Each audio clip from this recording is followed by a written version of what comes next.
Latest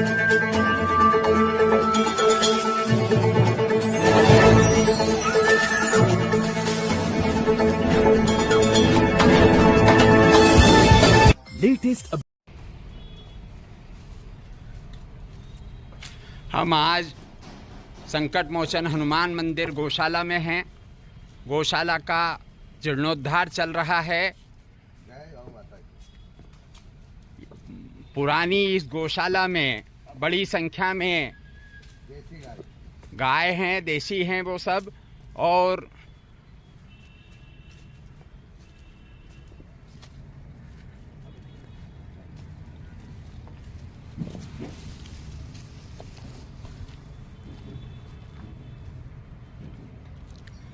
ये देखिए देसी गायें हैं सब। बड़ी संख्या में गायें हैं, बछड़े भी हैं, बच्चे भी हैं और गौ माताओं का पालन हो रहा है। शानदार गौशाला बनी हुई है। बहुत पुरानी गौशाला है और इस गौशाला में लोग आते हैं, मंदिर के दर्शन भी करते हैं और गऊ के दर्शन भी करते हैं, गौ सेवा भी करते हैं।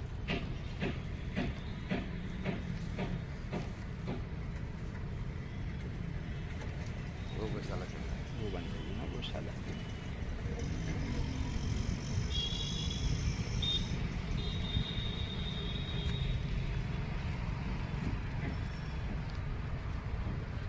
कितनी गायें हैं करीब यहाँ पे? यहाँ पर कम से कम देसी गौ माता 250 से 300 गौ माता है, देसी गाय माता है यहाँ पर।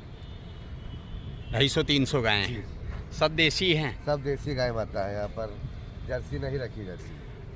अच्छा, इसकी मतलब गायों की सेवा कैसे होती है? क्या भक्तों के द्वारा ही होती है कि आश्रम की तरफ से भी कुछ होता है? सब टोटल आश्रम गुरु महाराज की तरफ से होता है। गुरु महाराज की तरफ से भूसा चारा खाली चापड़ आता है। रोज़ यहाँ पर 20 कुंटल प्रतिदिन भूसा गाय माताओं को लगता है। कितनी गाय माता है। और ये खाद का क्या उपयोग होता है? खाद किसान ले जाते हैं यहाँ से, अपने खेतों में डालते हैं। उपजाऊ जमीन फसल ज़्यादा लेते हैं और जिसी को भी खाद चाहिए किसान को, वो यहाँ पर आकर संपर्क कर सकता है।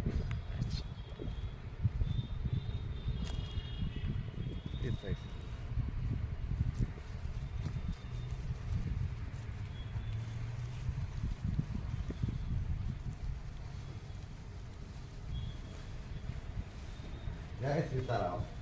जय सीताराम बाबा। चार यहाँ पर गौ सेवक है, जो गौ सेवा करते हैं। गाय को भूसा डालना, पानी पिलाना, झाड़ू काटना।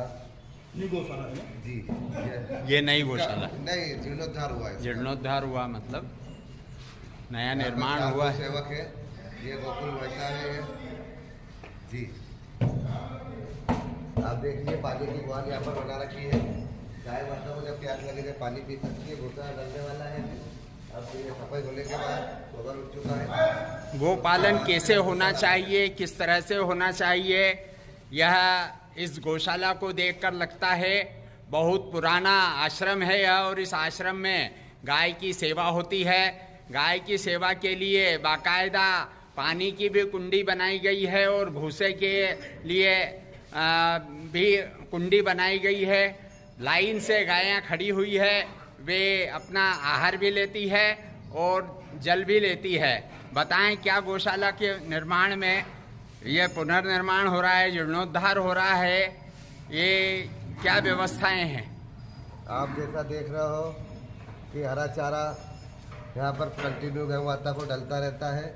और महंत श्री राम कुमार नाथ जी नागा द्वारा यहाँ की व्यवस्था देखी जाती है, जो रामानंदी दिगंबर अखाड़ा उज्जैन बैठक से जुड़ा हुआ आश्रम है। ये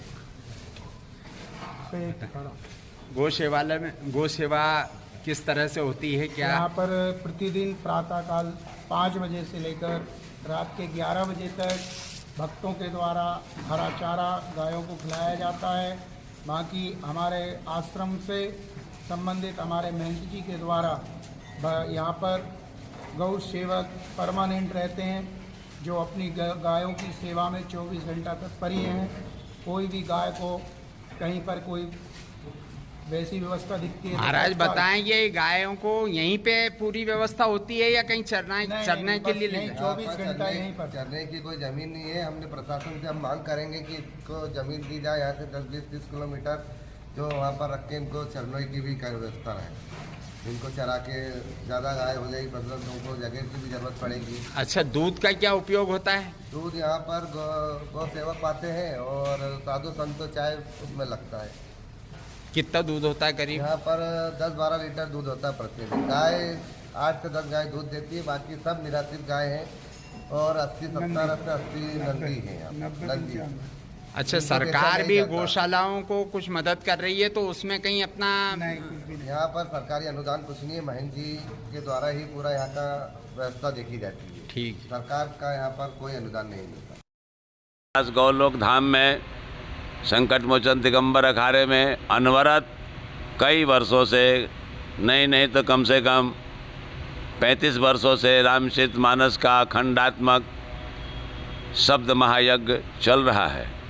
इसलिए सभी धर्म प्रेमी बंधुओं से निवेदन करूंगा कि इस रामचरितमानस के पाठ में सहयोग दें, गौशाला में सहयोग दें। गौशाला का जीर्णोद्धार चल गौशाला बनाने का प्रयास किया जा रहा है और काम चालू है, चल रहा है।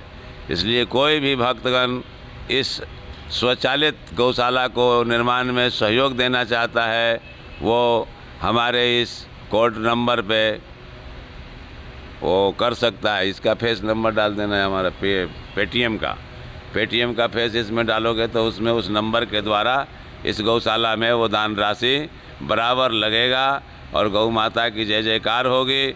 सब सनातन धर्म का भी जय जयकार होगा, मंदिर भी निर्माण होगा और सबकी जय जयकार होगी। बोलो सनातन धर्म की जय।